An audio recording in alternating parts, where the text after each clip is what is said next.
So this weekend, at the end of the Punchestown Festival, we see the PKRF Punchestown Charity Race.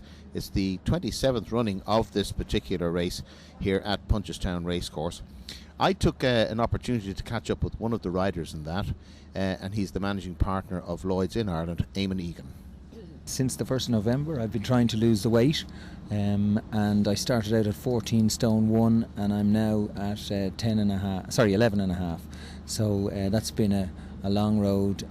Some of the time I have described it as being in pain with the hunger, but thankfully that's over now and I'm at the weight and we're ready to go. So the charity, it's for kidney research. Can you give us a bit of a background as to where all the funds are going to and what the whole essence of the race is? Well, I think this race is 27 years, or maybe today this is the 28th one, and it's the brainchild of James Nolan, and James himself had a kidney transplant. So I suppose this is something that he has done, and I think this year the funds, or the majority of the funds, are going towards Temple Street for the kidney research department there.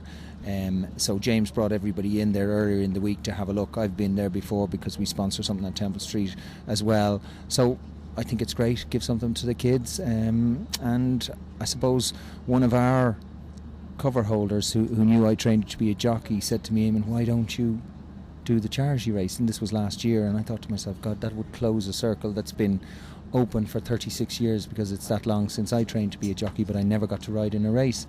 So I decided I'd do it, and I said I'll set myself a target to raise 50 grand, and the reason for that is if I said I was going to do 5, everyone would give me 50 quid. If I said I was doing 50, they give me 500. So we've nearly over 23 grand raised as of today, and I hope that'll go up a little bit more.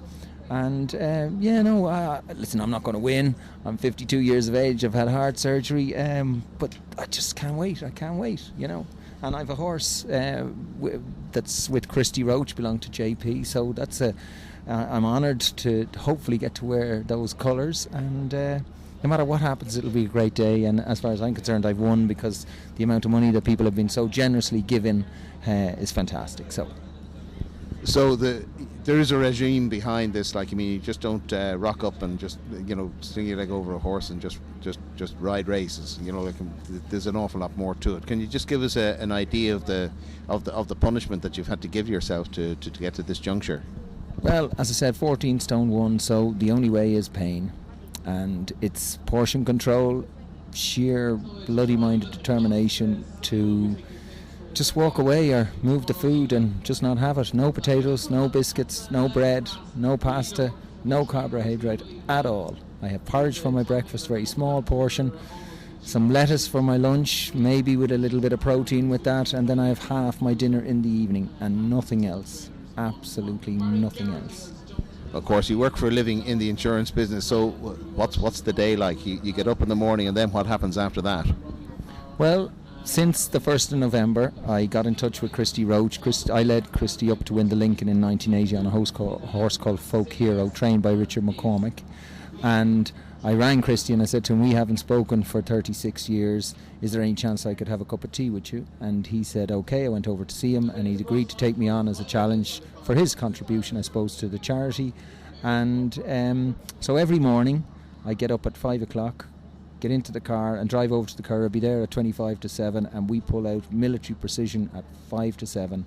I'm usually done by about 20 to 8, and then untack my fella, and then out of the yard, into the car, back home, into the shower, onto the motorbike, into work in Dublin.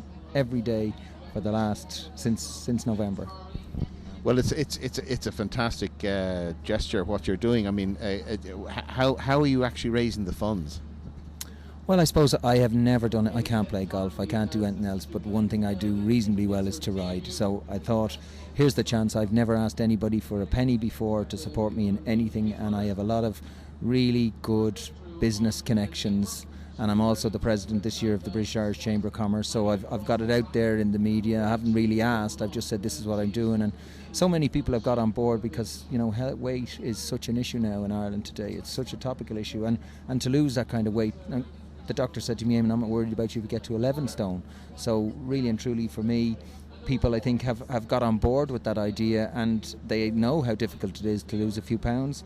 So I think they've sort of just said, Eamon, how can we give you some money? And we're using this site called Just Giving, which makes it so easy just to log on and pay a tenner or give a fiver or whatever you want. You can do it anonymously, you can do it whatever way you want, and that's worked really well. But a lot of it has come from business. Then later on this year, you're going for what's called the Corinthian Challenge. Just give us a bit of a background on that one.